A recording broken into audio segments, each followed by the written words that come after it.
Good afternoon and welcome to the preview for the weekend racing.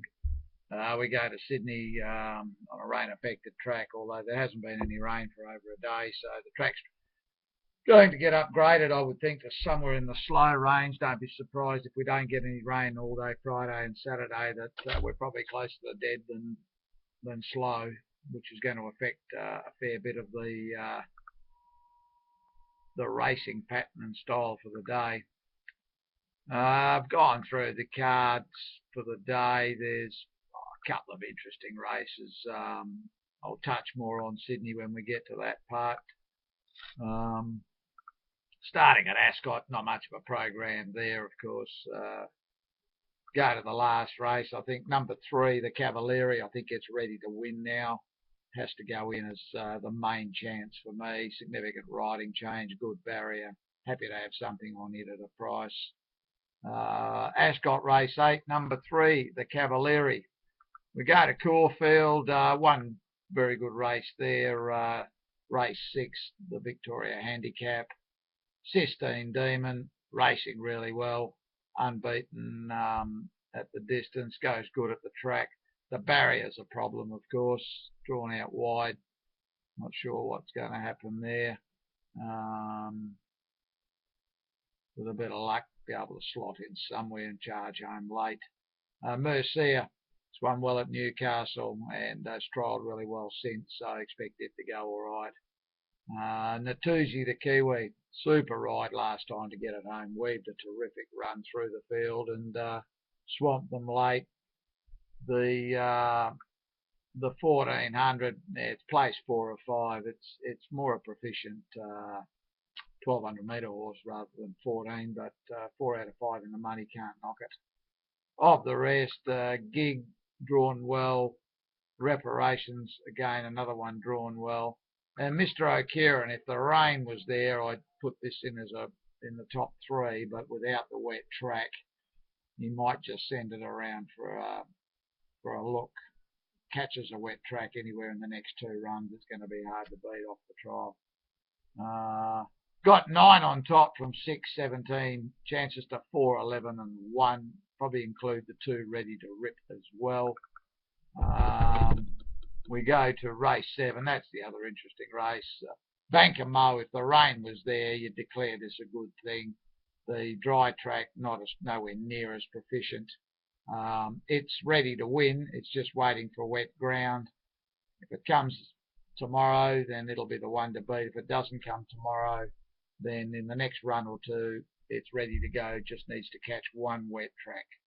So race 7, number 2, Banker Mo. Eagle Farm, nah, not much of a meeting there.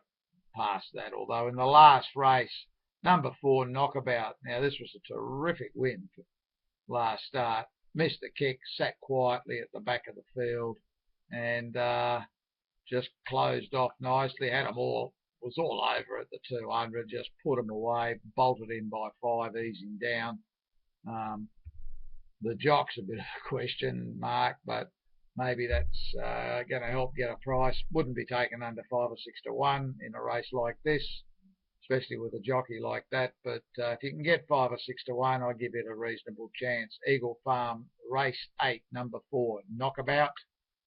Nothing at Gold Coast. Hastings on a heavy track.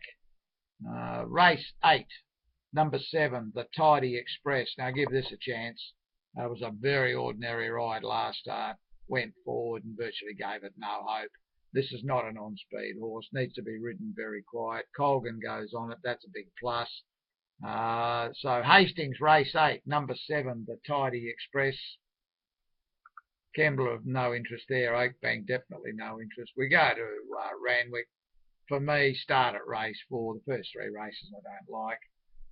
Not a lot of chances here. Sidestep was impressive. It's drawn well. It goes in. Bounding, high order Kiwi horse. Wouldn't need to be too flash or too fit to be beaten most of these home. The only other one I give a realistic winning chance to is number 2, Safeguard. Unbeaten first up, trialled well. I think the winner comes out of 11, 1 and 2. We go to Randwick 5, again a race that lacks a lot of depth. For me, there's only 4 horses that have got any hope to win. 3 Catkins, 10 Gypsy Diamond, 4 Viadana and 1 Red Tracer. The only other one that I'd possibly consider putting in is the other Kiwi Recite. The rest I don't give much hope to. So it's not a race I'd get too involved in. I've got 3 on top from 10, 4, 8, 1. We go to race 6. This is the first leg of the quaddie. I don't think there's a lot of depth in this race either. I think the Kiwi horses have probably got the wood on most of these. 2 and 3 look the best of those. They go in on top. 7, Miss Selby, I give a good chance to. If the track starts to dry out significantly, then Miss Mossman comes in. Never handled the heavy ground at all. So forget that run. Prior to that, beat most of these Kiwis home comprehensively. Of the local horses, 1 and 13 are probably the only ones I'd include. I've got 2, 3 clearly on top from 7, 4, 1 and 13. We go to the Sydney Cup. What an awful race this is. Most of these are not much good. You certainly won't be seeing too many of these around Spring Carnival time in Melbourne in the Melbourne Cup. They put up $1 million in prize money. Good luck to the connections that steal this race. They've got a windfall that they probably never thought they'd ever see. The top weight, it's the true 2-miler, handles the wet ground, had 2 very good runs to get it ready for this. Obviously, after the Melbourne Cup, they've kept it here, and it's been earmarked for this. 58 kilos. It's well handicapped in this, 4 over the limit. It shows you how bad a race it is when there's only 3 or 4 horses above the limit. It's got 58, 56 for 1 and or 2 horses at 56, 1 at 55, and the rest are basically 54. It's an awful race with $1 million prize money. Very strange what they've done in New South Wales with the money, giving it away over these couple of weeks. Tried to make it, what they call it, racing championship or something. I mean, I don't know, the genius that came up with this scenario to waste 12 or 15 million in prize money would have been better off spreading it around. But anyway, no one's ever claimed that the New South Wales mob that run racing there haven't got much of a clue. They spent $180 million building a grandstand for 2,000 people that attend the races. It shows you the mentality. Oh, well, for the sake of having a pick in a race I don't like at all, 1 on top by the virtue of the fact handles the slow, handles the 2 miles, and should be just panels and panels of fencing. I mean, the rest of these wouldn't be allowed at Flemington on Melbourne Cup Day, let alone into the field. So just on that alone, this goes in on top. The 3 who shot the Barman beat them in the 2-mile race in New Zealand. This is no harder. That's probably easier. So it goes in. Of the rest, Hippopus, The Offer, 2-Pack Amaroo, the 3-year-old, it should have won the Derby last week. It murdered it. Took off before acceptances and then out in the middle of the track. Looked like it was going to run second, about 3 lengths from the winner, and rallied back to get beaten close up. He rides it properly and waits. It's got a chance, although it's very badly weighted at 54 kilos.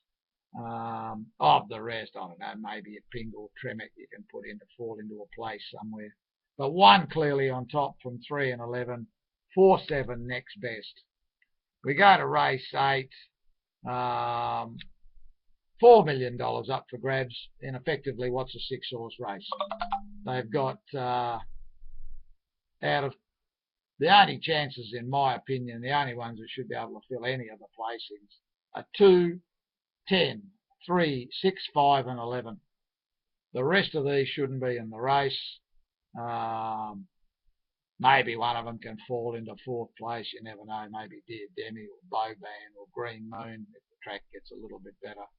But realistically, yeah, it's a done deal. Silent Achiever, Hawkspur, Carlton House, Royal Descent, and to a lesser extent Sacred Falls, mainly because the track's not heavy now.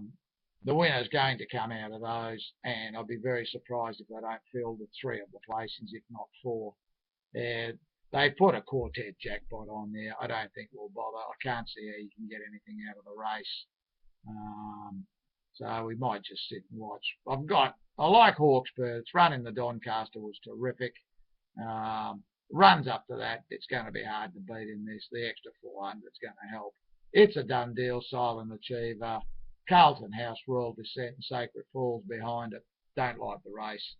$4 million in prize money. Good luck to the winners. They're going to steal about $2 million more than they should have got. Race 9. Plucky Bell should have won first up. Found the right race here, I think. Rides it properly. It's going to be hard to beat. Dystopia pitched in here with 55 kilos under this weight scale for this sort of race. If this was a true handicap, it'd be giving most of these 10 kilos. Now all of a sudden it's level weights or 1 kilo. Very hard to beat here. Of the rest, Avoid Lightning, Full of Spirit, and Perron, they're the only ones. I think the winner comes in those 5. Riverton has got their normal Easter meeting. They've got a wet track. Not much of a card there. Don't think we'll bother. And Tauranga, they've got a heavy track. Found one in the last off the track work. Terrific piece of work the other morning. Went 34.5. Runs 34.5 for its last 600. He'll give these Winburn. And that's number 2, Celtic Star. So I've got it on top. The heavy track, don't know. Placed 2 out of 3 first up, but that piece of track work was good enough for me to take a little bit of an interest in the race. Good luck if you're playing on the weekend. I hope you all have a very happy Easter break and definitely a safe one. Had a quick look at Sha Tin on Monday this week, guys, and no midweek racing. So it's only the Monday, and then we go through to the following Sunday. There's a very small TT jackpot. I think it's a mix of grass and all-weather track. We'll have a closer look at that Sunday night. We'll be playing in the TT, the races qualify, and maybe the quartet in the last. Good luck tomorrow, and may you all have great success.